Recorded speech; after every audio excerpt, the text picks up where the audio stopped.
चलो ठीक है भाई, ए बी स्टार्ट करते हैं ना, अर्थमेटिक प्रोग्रेशन। देखो ए पी जो है अर्थमेटिक प्रोग्रेशन, ये जो प्रोग्रेशन होता है जैसे एक सीक्वेंस होता है 2 4 6 8, मतलब एक सीक्वेंस जिस सीक्वेंस में एक ऑर्डर फॉलो हो रहा हो। ऑर्डर मतलब ये जो आगे वाला टर्म है, देखो जब भी हम एक नंबर लिखते हैं जैसे 2 4 6 8, इनको हम टर्म बोलते हैं, first term second term third term. तो ये जो आगे वाला टर्म है वो पीछे वाले टर्म के साथ एक रिलेशन में हो, कुछ भी रिलेशन हो सकता है। मतलब इसमें 2 ऐड किया तो 4 आ गया, इसमें 2 ऐड किया तो 6 आ गया, इसमें 2 ऐड किया तो 8 आ गया। या फिर ऐसे हो जाए 2 2 की पावर 2 4, 2 की पावर 3 8, 2 की पावर 4 16। ठीक है, तो मतलब ये भी एक ऑर्डर में है। मतलब इसकी 2 की पावर 1 करा तो 2 आ गया, 2 की पावर 2 किया तो 4 आ गया, 2 की पावर 3 किया तो 8 आ गया, 2 की पावर 4 किया तो 16 आ गया। मतलब ये जो आगे वाला नंबर है ये पीछे वाले नंबर के साथ एक रिलेशन में है।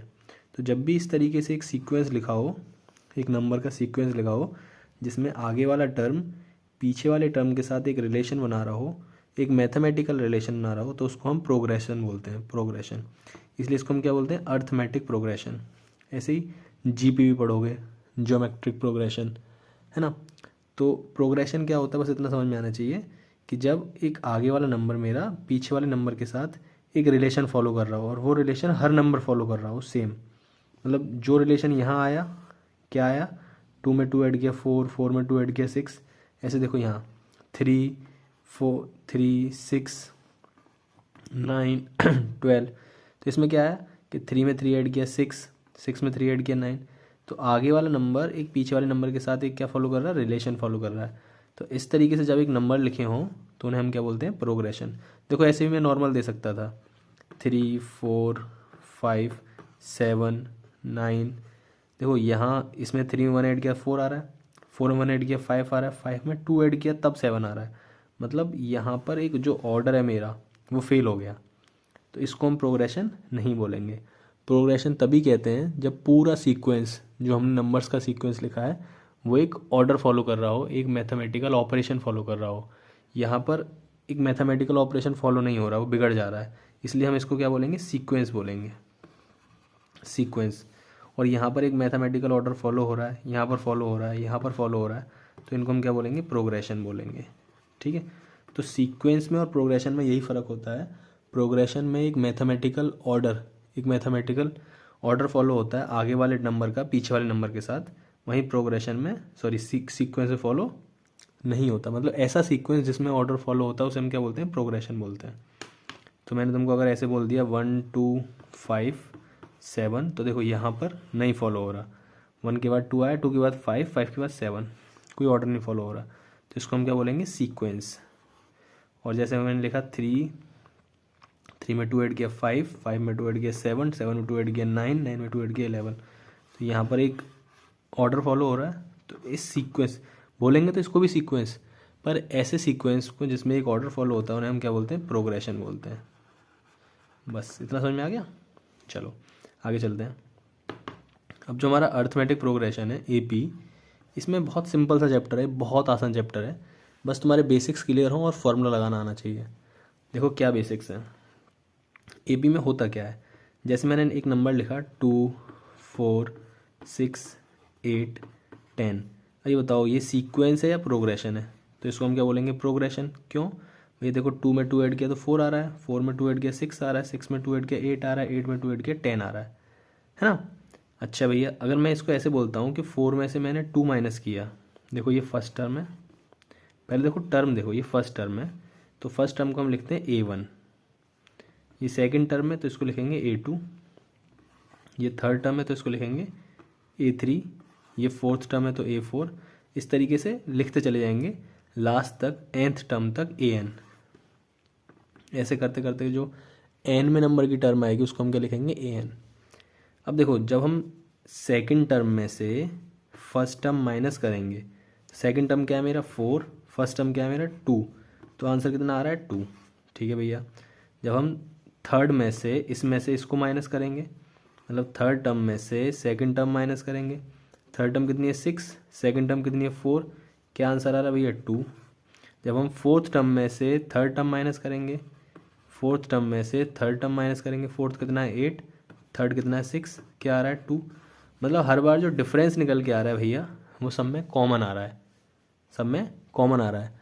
तो ऐसा प्रोग्रेशन, जिस प्रोग्रेशन में जो डिफरेंस निकल के आए वो हर बार क्या आए, कॉमन निकल के आए, ऐसे प्रोग्रेशन को क्या बोलते हैं, अर्थमेटिक प्रोग्रेशन। तो ये क्या कहलाएगा मेरा, अर्थमेटिक प्रोग्रेशन, एपी। ठीक है ना, ये बेसिक सा इंट्रोडक्शन है एपी का।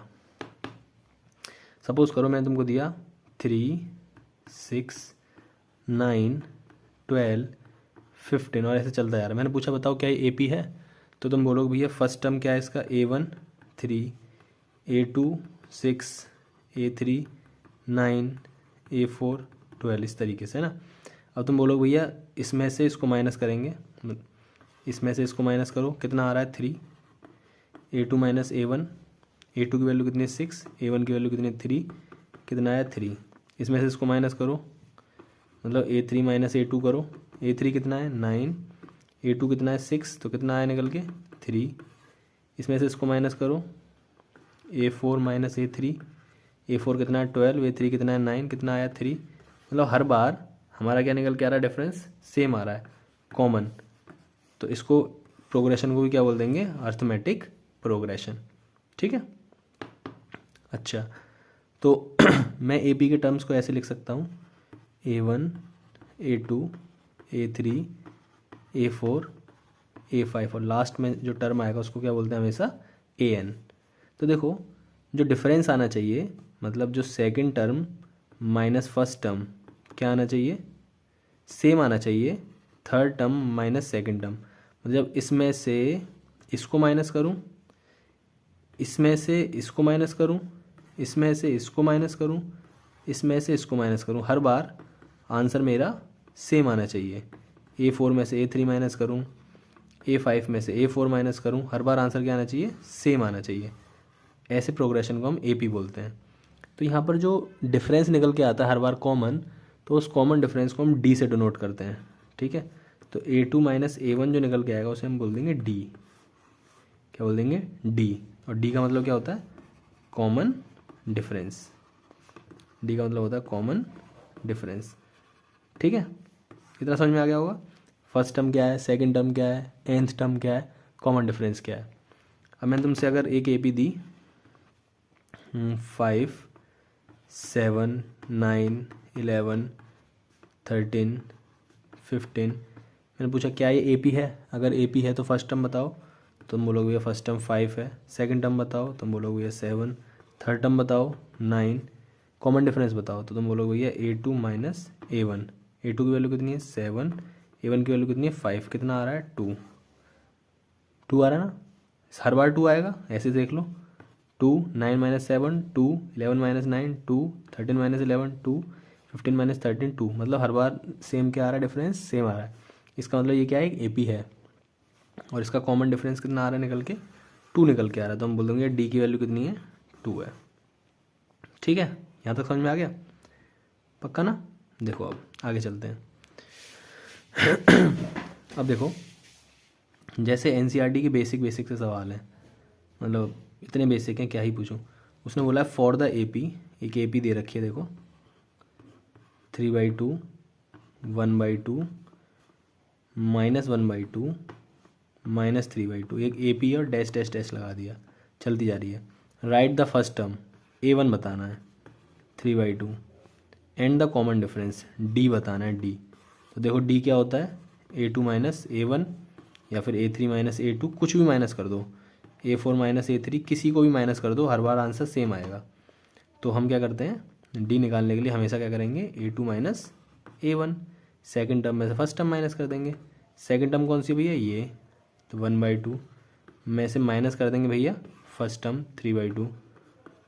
तो 2 यहाँ पर LCM है, ठीक है।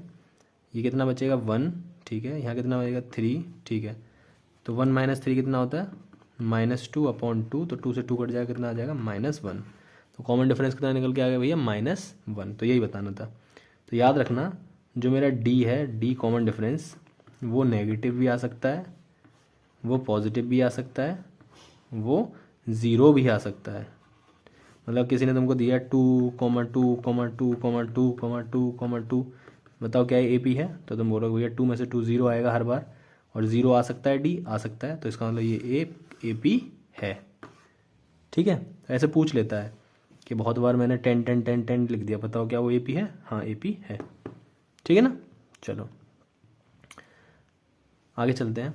अब देखो जैसे कुछ क्वेश्चंस हैं एनसीईआरटी के, तुम देखोगे एनसीईआरटी का 5.1 का क्वेश्चन नंबर फर्स्ट।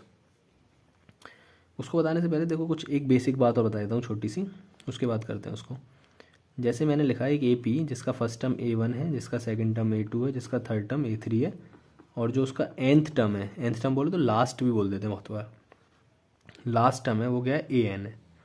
ठीक है, ये फर्स्ट टर्म, ये सेकंड टर्म, ये थर्ड टर्म। अब हमको एक बात पता है, देखो मैं तुमको थोड़ा और एक बात समझाता हूँ क्वेश्चन के साथ। जैसे मैंने लिखा 2, 4, 6, 8, 10, 12, ये एक AP लिख रही है ना। इसमें अगर तुम ध्यान से देखो तो तुम ये देखोगे कि इसका कॉमन डिफरेंस कितना आ रहा है, 2, सबका कॉमन डिफरेंस 2 आ रहा है। तो जो ये वाला टर्म है मैं उसको क्या लिख सकता हूँ, ये टर्म प्लस कॉमन डिफरेंस, मतलब 4 का मतलब क्या है, first term A1 plus common difference. तो A1 कितना है, 2, और कॉमन डिफरेंस कितना है, 2, तो देखो 4 = 4। हाँ भैया ठीक है।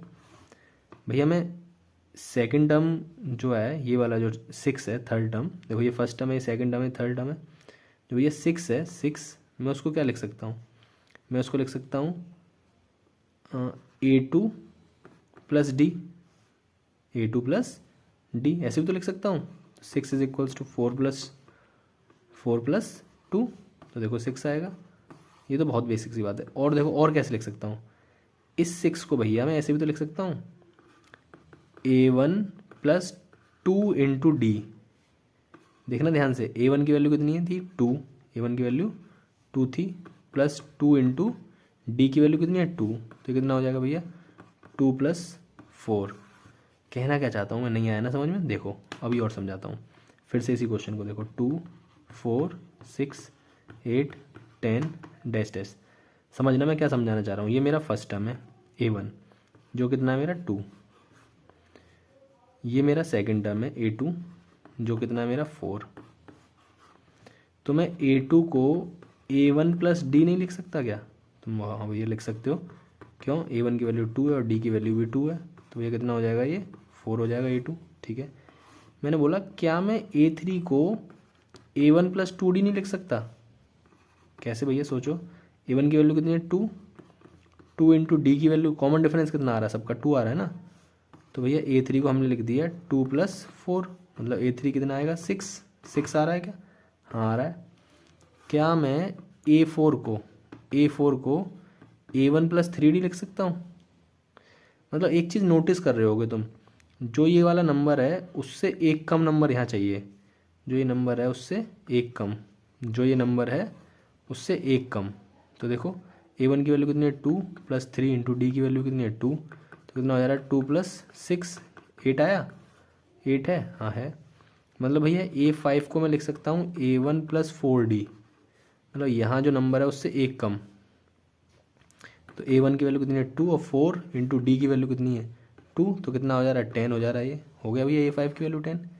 इसका मतलब भैया अगर जो लास्ट टर्म आएगा AN, उसको मैं ऐसे लिख सकता हूँ ना, A+, मतलब हर बार एक कम करके लिख रहा हूँ, मतलब फिर से समझो, अगर तुम A3 लिखना है तो तुम क्या लिखोगे, A1 + 2D। अगर तुमको A5 लिखना है तो क्या लिखोगे, A1 + 4D। अगर तुमको A10 लिखना है तो क्या लिखोगे, A1 + 9D। अगर तुमको A25 लिखना है तो क्या लिखोगे, A1 + 24D। अगर तुमको A36 लिखना है तो क्या लिखोगे, A1 + 35D। अगर तुमको A100 लिखना है तो क्या लिखोगे, A1 + 99D। अगर तुमको AN लिखना है तो क्या लिखोगे, A1 + n-1 इंटू डी। मतलब हर बार हम एक घटा के लिख रहे हैं, तो इसका मतलब मेरा nth टर्म जो निकल के आएगा AN, वो क्या निकल के आ गया, A1 + n-1 इंटू डी। ये बेसिक सी बात है, इसको याद रखना फॉर्मूले को, nth टर्म वाला फॉर्मूला। ठीक है, बहुत सिंपल सी बात है, कुछ रॉकेट साइंस नहीं है इसमें। मैं देखो बच्चों से सवाल आते हैं, ऐसे ऐसे करके देता है 2 4 6 10, सॉरी 10 नहीं, 8 डैश डैश डैश फाइंड, ऐसे बोलेगा फाइंड 25th टर्म, A25 बताओ। अरे यार तुम बोल दो ये तो भैया बच्चों वाला खेल है। A25 का मतलब क्या होगा, A1 + 24D। तो देखो यहाँ A1 की वैल्यू कितनी हुई है 2 + 24, कॉमन डिफरेंस दिख ही रहा है, 4 में से 2 घटाया 2 आएगा, 6 में से 4 घटाया 2 आएगा, 8 में 6 घटाया 2 आएगा, मतलब कॉमन डिफरेंस 2 आ रहा है, मतलब D की वैल्यू 2 है। तो यहाँ इंटू 2, तो कितना हो जाएगा 2 + 48, कितना आ जाएगा भैया 50। जो 25वां टर्म होगा ना वो 50 आएगा। सिंपल, कुछ कठिन है, बेसिक सी बातें हैं। ठीक है, अब देखो सवाल क्या दे रखा है, समझ में आ गया ना। अब चलो आगे चलते हैं एनसीईआरटी पर। एनसीईआरटी की एक्सरसाइज 5.1 का क्वेश्चन नंबर 1, उसने बोला है कि in which of the following situation does the list of number involve make an arithmetic progression. मतलब इनमें से कौन सी सिचुएशन में एपी बन रही है। देखो भाई एपी बनने का एक ही फंडा है कि जो डिफरेंस आना चाहिए ना, जो डिफरेंस वो हर बार क्या आना चाहिए, सेम सेम। देखो 4 में से 2 घटाया 2, 6 में से 4 घटाया 2, हर बार सेम। अगर मैंने तुमको ऐसे दे दिया 2 4 6 10 12, देखो यहाँ ध्यान से देखो, यहाँ ठीक है 2 आ रहा है, हाँ यहाँ 2 आ रहा है ठीक है, पर यहाँ 4 आ रहा है। जैसे ही यहाँ 4 आया मतलब भैया डिफरेंस बिगड़ गया, और डिफरेंस बिगड़ गया तो तुम क्या बोल दो कि झट से दिस इज़ नॉट एपी।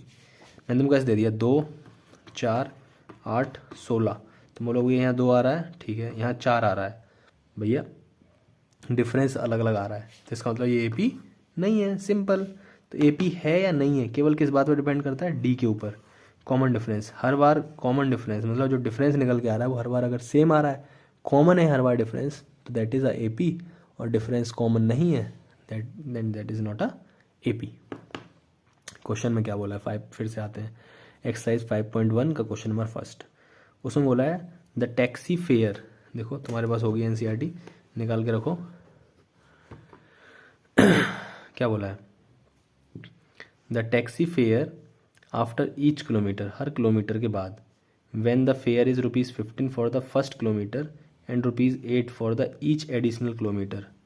मतलब पहले 1 किलोमीटर चलने के लिए तुमको तो 15 रुपये देने हैं, पहले 1 किलोमीटर के लिए 15 रुपये देने हैं भैया। मतलब जैसे ही तुम बैठे और बैठने के बाद फर्स्ट 1 किलोमीटर के लिए तुमने दिए 15 रुपये, ठीक है भैया, मैंने दे दिए उसको 15 रुपये। इसके बाद and ₹8 for each additional kilometre. तो देखो तुम अगर सपोज़ करो, ये कह रहा क्वेश्चन ये कहना चाह रहा है कि तुम एक टैक्सी में बैठते हो, उस टैक्सी में पहले 1 किलोमीटर का किराया 15 रुपये, और उसके बाद हर किलोमीटर का किराया 8 रुपये ऐड होता चला जाएगा। मतलब 2 किलोमीटर अगर तुम जाते हो, अगर 1 किलोमीटर जाते हो तो तुमको 15 रुपये देने हैं, अगर 2 किलोमीटर जाते हो तो तुमको 15 + 8 रुपये देने हैं, 3 किलोमीटर जाते हो तो 15 प्लस, ये तो पहले किलोमीटर के लिए होंगे, ये दूसरे किलोमीटर के लिए और ये तीसरे किलोमीटर के लिए। और अगर और आगे जाते हो तो 15 + 8 + 8 + 8। समझ में आ रहा है, समझ में आ रहा है। मतलब पहले 1 किलोमीटर के लिए 15 रुपये देने हैं, उसके बाद 8 रुपये ऐड होते जा रहे हैं। मतलब A1 की वैल्यू मेरी क्या होगी, अगर मैं यहाँ से AP बनाता हूँ तो A1 की वैल्यू क्या है 15, ये A2 की वैल्यू है, A2 की वैल्यू है ये। नहीं समझ में आया क्या, फिर से समझाऊँ। अरे यार देखो तुम्हारा ना सिंपल सा फंडा है, तुम ये जो है ये तुम हो, तुमने एक टैक्सी ली और उस टैक्सी वाले ने कहा भैया तुम्हें अगर 1 किलोमीटर जाना है मेरी टैक्सी में बैठ के तो तुमको 15 रुपये देने पड़ेंगे। तुमने कहा ठीक है भैया। अगर तुमको भैया 2 किलोमीटर जाना है, ये 1 किलोमीटर के लिए 1 किलोमीटर, अगर तुमको 2 किलोमीटर जाना है, हाँ भैया, तो 15 रुपये पहले किलोमीटर के लिए और 8 रुपये अगले 1 किलोमीटर के लिए। अगर तुमको 3 किलोमीटर जाना है तो 15 रुपये पहले किलोमीटर के लिए, मतलब अगर 3 किलोमीटर जाओगे तो ऐसे जाओगे ना, 1 किलोमीटर फिर 1 किलोमीटर फिर 1 किलोमीटर, तो 15 रुपये पहले 1 किलोमीटर के लिए, 8 रुपये दूसरे 1 किलोमीटर के लिए, फिर 8 रुपये तीसरे 1 किलोमीटर के लिए। मतलब भैया 4 किलोमीटर जाना है तो 15 रुपये पहले किलोमीटर के लिए, और ये 3 बार आ जाएगा 8 + 8 + 8, इस तरीके से। समझ में आ रहा है। तो मैं अगर इसको एक प्रोग्रेशन की फॉर्म में लिखता हूँ तो फर्स्ट टर्म कितना है मेरा 15, सेकंड टर्म कितना है मेरा 23, देखो 15 + 8 23 होता है। थर्ड टर्म कितना है मेरा 23 में 8 ऐड हो रहा है, सिंपल सी बात है, तो कितना होगा 31। फोर्थ टर्म क्या है मेरा 31 में 8 है तो ऐड हो रहा है 39। तो इसका मतलब भैया देखो 23 में से 15 घटाया 8 आएगा, 31 में से 23 घटाया 8 आएगा, 39 में से 31 घटाया 8 आएगा। मतलब सिंपल सी बात है, ये एक एपी है ना। तो सिंपल इसका आंसर दे दोगे, yes it is a AP. करके दिखा देना जो उससे तुमको करना हो। क्वेश्चन नंबर सेकंड पे आते हैं।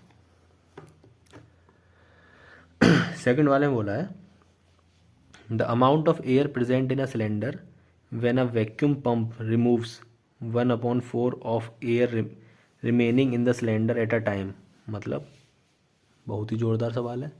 क्या बोला है, the amount of air present in a cylinder, मतलब जो सिलेंडर है उसमें जो गैस भरी हुई है हवा, when a vacuum pump removes 1/4 of the air remaining in the cylinder at a time. हर बार जो वैक्यूम पंप है ना वो 1/4 हवा निकाल देती है उसमें से, 1/4 एयर बाहर खींच देती है। तो क्या जो एयर उसमें बच रही है बार बार वो एक एपी में बच रही है। देखो ऐसे सोचो, तुम्हारे पास ये एक पंप है, अरे मतलब तुम्हारे पास एक सिलेंडर है, अपने घर का सिलेंडर मान लो, जिसमें तुम रसोई वाला सिलेंडर जो है उसमें ना 100 लीटर मिलीलीटर जो भी है एयर भरी हुई है। तुमने क्या किया, तुमने उसमें पंप लगा दी हवा खींचने के लिए। उस पंप ने क्या करा, पहले एक बार हवा खींची, ऐसे सिलेंडर से हवा भरती है ना, ऐसे करके ऐसे करके मैंने हवा भरी ऐसे सिलेंडर से।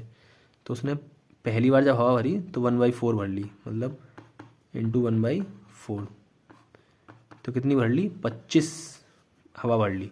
कितनी बच गई इसके पास 75 बच गई भैया, 75 बच गई ना सिलेंडर के पास हवा। 25 तो भर ली ना उसने, खींच ली 25, तो बची कितनी 75। मतलब अब जो पहला वाला सिलेंडर था उसमें 100 ml हवा थी, और जो दूसरा सिलेंडर मेरा, अब जो सिलेंडर बचेगा वही सिलेंडर, उसमें कितनी 75।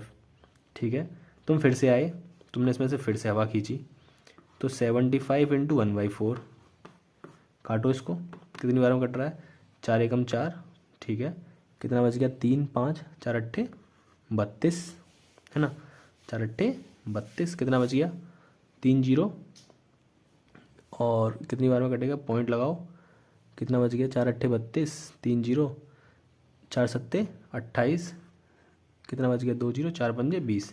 इतनी हवा तुमने निकाल ली है ना। तो फिर कितनी बची, मतलब 75 में से 7500 में से तुमने 18.75 हवा निकाल ली। तो 10 में से 5 गया 5, 9 में से 7 गया 2, ये कितना बचा 4, 14 में से 8 गया तो 6, और ये कितना बच गया 6, 6 में से 1 गया तो 5, इतनी हवा बची। मतलब अब जो सिलेंडर बचा उसमें कितनी हवा बची 56.25। अब देखो क्या ये हवा एपी में बच रही है क्या यहाँ पे, मतलब अगर तुम इसको फर्स्ट टर्म मानते हो, फर्स्ट टर्म तुम्हारा अगर 100 है, सेकंड टर्म तुम्हारा अगर 75 है, और थर्ड टर्म तुम्हारा अगर 56.25 है, तो क्या कॉमन डिफरेंस सेम आ रहा है। ये तो बच्चा बच्चा बता देगा भैया, यहाँ देखो 25 आ रहा है और यहाँ 25 नहीं आ रहा। सिंपल, कितना आएगा यहाँ 18.75 आएगा। तो इसका मतलब भैया ये एपी नहीं है। समझ में आ गया ना। अगर ऐसा सवाल आता है तो ऐसे ही करना है, ठीक है। चलो अगला सवाल। अगले में बोलता है कि the cost of digging a well, एक कुआं खोद रहे हैं हम, after every metre of digging when it cost ₹150 for the first metre and rises by ₹50 for each subsequent metre. देखो ये सेम जैसा ये क्वेश्चन है टैक्सी वाला, सेम टू सेम है, इसे तुम खुद से कर लेना। कि द कॉस्ट ऑफ डिगिंग मतलब पहले 1 मीटर के लिए जो पैसे लग रहे हैं वो 150 रुपये लग रहे हैं। जैसे हम कह रहे थे ना पहले 1 किलोमीटर जाने के लिए 15 रुपये देने पड़ेंगे टैक्सी वाले में, यहाँ पहले 1 मीटर खोदने के लिए 150 रुपये देने पड़ेंगे, और फिर हर एक्स्ट्रा किलोमीटर खोदने के लिए 50 रुपये देने पड़ेंगे। तो एपी होगा, जैसे ऊपर वाला क्वेश्चन हुआ टैक्सी वाला वैसे सेम ही हो जाएगा। तो आंसर आ जाएगा yes it is a AP.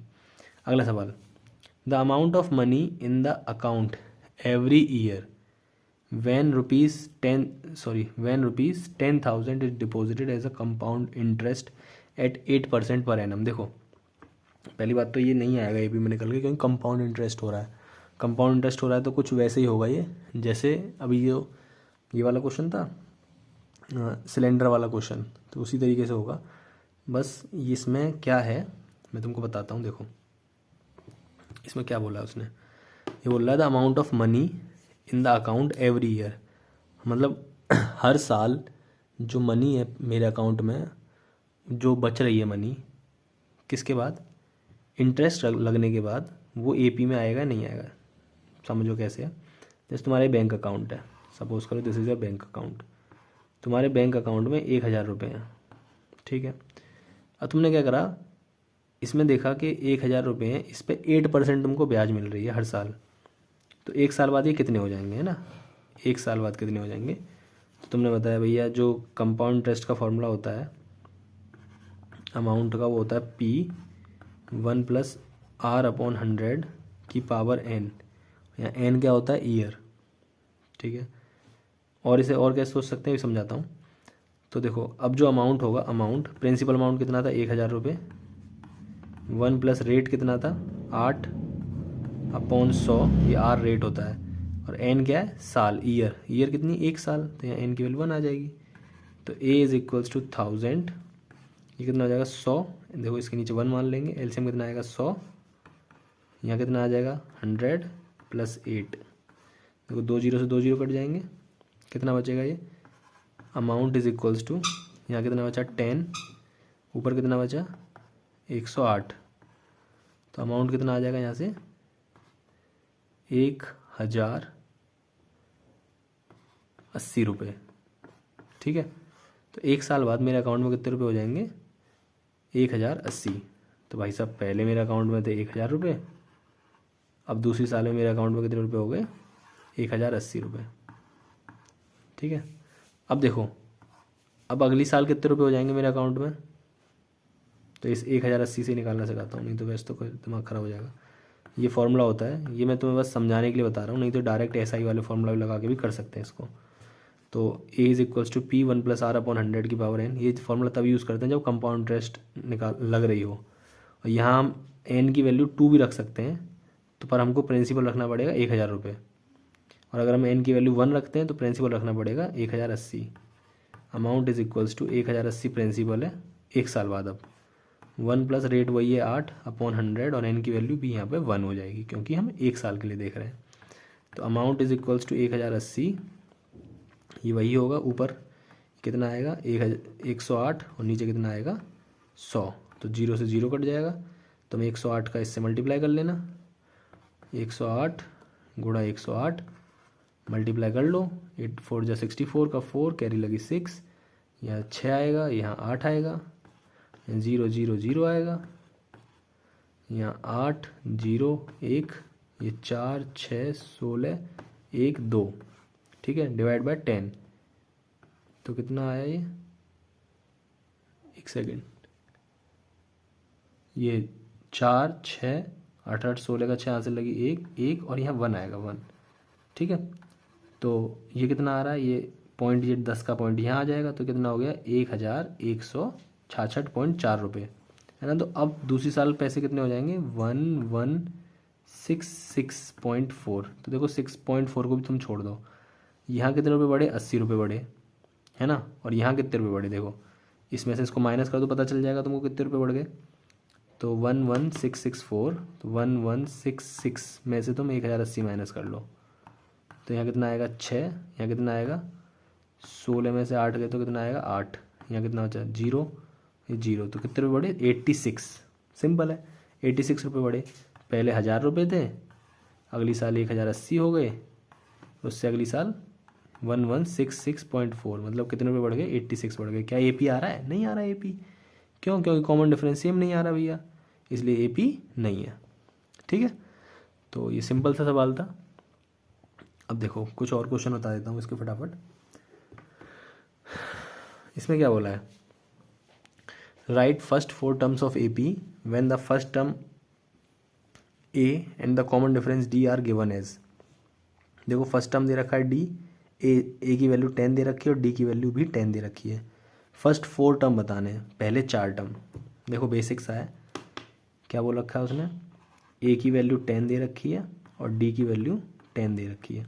First 4 term, तो ए की वैल्यू 10 दे रखी है, यही क्या है मेरा A1 है, A1 दे रखा है 10, तुमको A2 बताना है। A2 क्या होता है भैया, A1 प्लस D, इससे एक घटा के रखते हैं ना, तो A1 की वैल्यू 10 है और D की वैल्यू भी 10 है, तो A2 की वैल्यू कितनी आ जाएगी 20।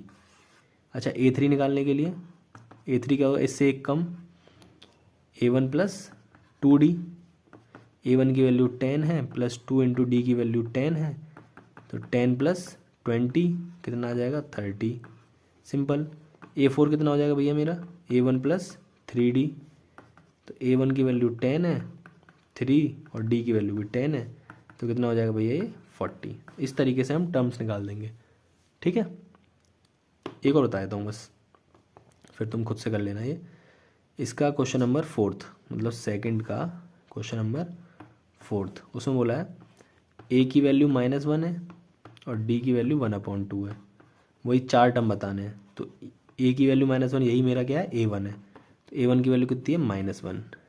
अब मेरे को A2 निकालना है, तो A2 क्या होगा, A1 प्लस D, तो A1 की वैल्यू कितनी है -1, D की वैल्यू कितनी है 1/2, एलसीएम कितना आएगा 2, इसके नीचे 1 मान लेंगे, कुछ नहीं है तो A2 एलसीएम कितना आएगा 2, तो यहाँ पे मल्टीप्लाई करेंगे तो कितनी बार में जाएगा 2 + 1, तो A2 की वैल्यू कितनी आ जाएगी -1/2, A2 की वैल्यू। ठीक है, अच्छा A3 निकालूंगा, A3 क्या होगा, A1 प्लस 2D, जितना यहाँ होता है उससे एक कम यहाँ होता है, A1 की वैल्यू कितनी है -1 प्लस 2 इंटू डी की वैल्यू कितनी है 1/2, 2 से 2 कट जाएगा, कितना बचा -1 + 1, ये कट गया, कितना आएगा 0।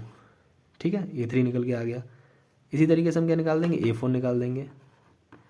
A4 क्या होगा, A1 प्लस 3D, मतलब जितना यहाँ है उससे एक कम यहाँ होगा, तो A4 = A1 की वैल्यू कितनी है -1 और 3 इंटू डी की वैल्यू कितनी है 1/2, तो -1 प्लस ये 3 इंटू 1 कितना होता है 3 और अपॉन 2, इसके नीचे कुछ नहीं तो 1 मान लेंगे, एलसीएम कितना आएगा 2, 1 से 2 कटा 2 बार में, तो कितना आ जाएगा -2 प्लस 2 से 2 एक बार में कटेगा, कितना आएगा 3, कितना बचेगा यहाँ 1/2। ठीक है ना, तो इस तरीके से हम सारे टर्म निकाल देंगे।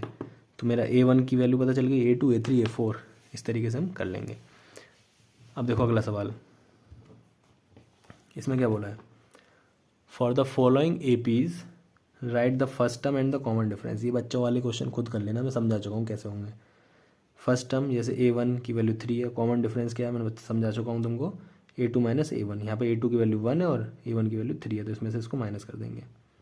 हर में ऐसे ही होगा, सिंपल है ये। अगला सवाल, which of the following are AP। अब देखो मैं तुमको ये भी सिखा चुका हूँ कौन सा AP है, अब कैसे पता लगाएंगे, वही है, हर बार अगर डिफरेंस सेम आता है तो AP है और डिफरेंस सेम नहीं आता तो AP नहीं है। देखो मैं एक आध इसमें बता देता हूँ करके, ये वाला बताता हूँ, क्वेश्चन नंबर 5, यही बच्चा फंस जाता है इन क्वेश्चंस में। क्वेश्चन 5 बताता हूँ, देखो क्वेश्चन नंबर 4 का 5, प्रोग्रेशन का दे रखा है 3, 3 + √2, 3 + 2√2, 3 + 3√2। ये मेरा क्या है फर्स्ट टर्म, तो फर्स्ट टर्म की वैल्यू कितनी है 3, सेकंड टर्म की वैल्यू कितनी है 3 + √2, थर्ड टर्म की वैल्यू कितनी है 3 + 2√2। अब देखो ये पूछ रहा है AP है या नहीं है, तो D निकालना है ना, तो इसमें से इसको माइनस करो, A2 - A1, A2 की वैल्यू 3 + 2√2 माइनस A1 की वैल्यू 3, देखो -3 से +3 कट जाएगा, कितना बचेगा √2। अब देखो ये वाला निकल गया, इसमें से इसको माइनस कर लिया, अब इसमें से इसको माइनस करना है, ये मेरा A3 है और ये मेरा A2 है, मतलब मेरे को क्या करना है A3 - A2। A3 की वैल्यू कितनी है 3 + 2√2 माइनस, देखो यहाँ माइनस लिखो, यहाँ फिर ब्रैकेट लगाओ, हमेशा ब्रैकेट लगाना है, ठीक है ना।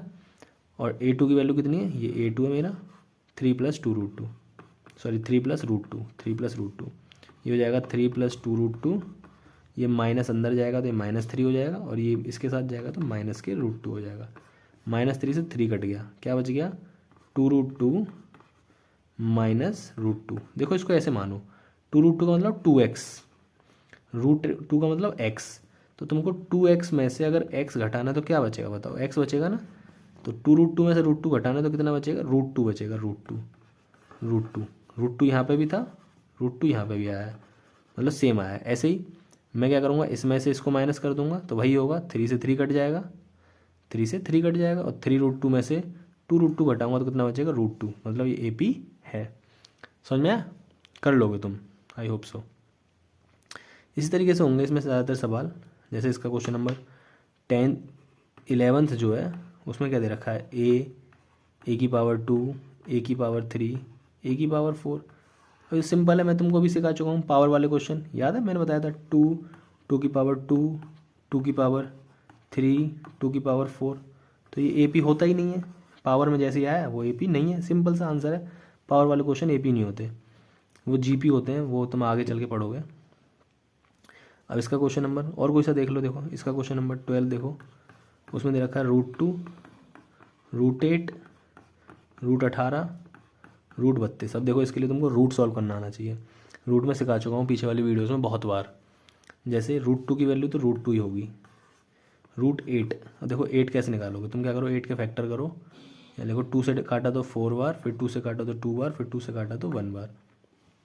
मतलब तुम √8 को क्या लिख सकते हो, 2 इंटू 2 इंटू 2। जैसे पेयर बन जाते हैं, पेयर को बाहर निकाल लेते हैं। तो 2 के एक पेयर बन गया, बाहर आ गया, अंदर कितना बच गया, एक 2। तो ये हो जाएगा, इसको √8 को लिख सकता हूँ 2√2। ठीक है। ऐसे ही ये जो 18 है, √18, तो √18 के देखो यहाँ फैक्टर करता हूँ। 18 2 से कटेगा, 9 आएगा, 3 से कटेगा, 3 आएगा, फिर 3 से कट जाएगा। तो मतलब मैं √18 को लिख सकता हूँ, √18 को क्या लिख सकता हूँ, 2 इंटू 3 इंटू 3। देखो 3 3 के पेयर बन रहे हैं ना, तो ये 3 बाहर आ जाएगा, अंदर कितना बचेगा, √2। तो मतलब मैं √18 को क्या लिख सकता हूँ, 3√2। ऐसे ही √32 है। तो देखो मेरे को क्या मिल गया, मेरे पास था √2, √8, √18, √32। तो √2 को √2 रहने दूंगा, ठीक है भैया। √8 की वैल्यू हमने निकाल ली, कितनी आई थी, 2√2। √18 की वैल्यू निकाल ली, कितनी आई थी, 3√2। और √32, देखो इसको भी ऐसे ही करेंगे, 32 के फैक्टर करेंगे, 2 से कटा 16 बार में, 2 से कटा 8 बार में, 2 से कटा 4 बार में, 2 से कटा 2 बार में, 2 से कट के 1 बार में, है ना। तो देखो इसको मैं क्या लिख सकता हूँ, √32 की जगह लिख सकता हूँ 2 इंटू 2, 1 2 3 4 5 बार में, 2 2 2 2 और 2 पेयर बन रहे हैं क्या, हाँ ये एक पेयर बन गया, ये दूसरा पेयर बन गया। तो एक पेयर बाहर आ गया, दूसरा पेयर बाहर आ गया, अंदर पेयर बना क्या इसका, नहीं बना, तो ये अंदर एज इट इज रह जाएगा। ये 2 2 जा 4, तो इसको क्या लिख सकता हूँ मैं, 4√2। तो अब देखो ये ए पी है, कैसे पता लगाएंगे, ये फर्स्ट टर्म है A1, ये सेकंड टर्म है A2, ये थर्ड टर्म है A3, ये फोर्थ टर्म है A4। ये तो सिंपल है, तुम अब खुद सोचो। 2√2 मतलब 2x में से x घटाया तो कितना हो जाएगा x, 3x में से 2x घटाया तो x, 4x में से x घटाया 3x घटाया तो x। मतलब सब में घटाने पर हर बार क्या आएगा, √2 आंसर निकल के आएगा। तो √2 ही क्या होगा मेरा common difference, that's why it is in AP।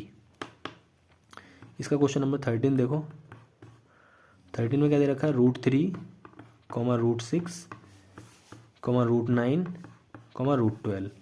अब देखो √3 को एज इट इज़ रहने दो, √6 देखो, √6 के फैक्टर अगर तुम करोगे भी तो 6 को तुम 2 से काटोगे 3 आएगा, 3 को काटोगे कोई पेयर बनेगा ही नहीं, तो एज इट इज़ रहेगा ये। 9 को देखो, 9 को तुम जानते ही हो, बच्चा बच्चा जानता है, 9 3 का होता है। 12 देखो, 12 के तुम क्या करोगे फैक्टर, देखो तुम्हें यहीं दिख जाएगा, आगे वैसे समझ लो। 12 के फैक्टर करोगे, 2 से काटा 6 बार में, 2 से काटा 3 बार में, 3 से काटा, पेयर बन रहा है 2 का, हाँ एक बन रहा है, और अंदर कितना बचेगा, √3 सॉरी।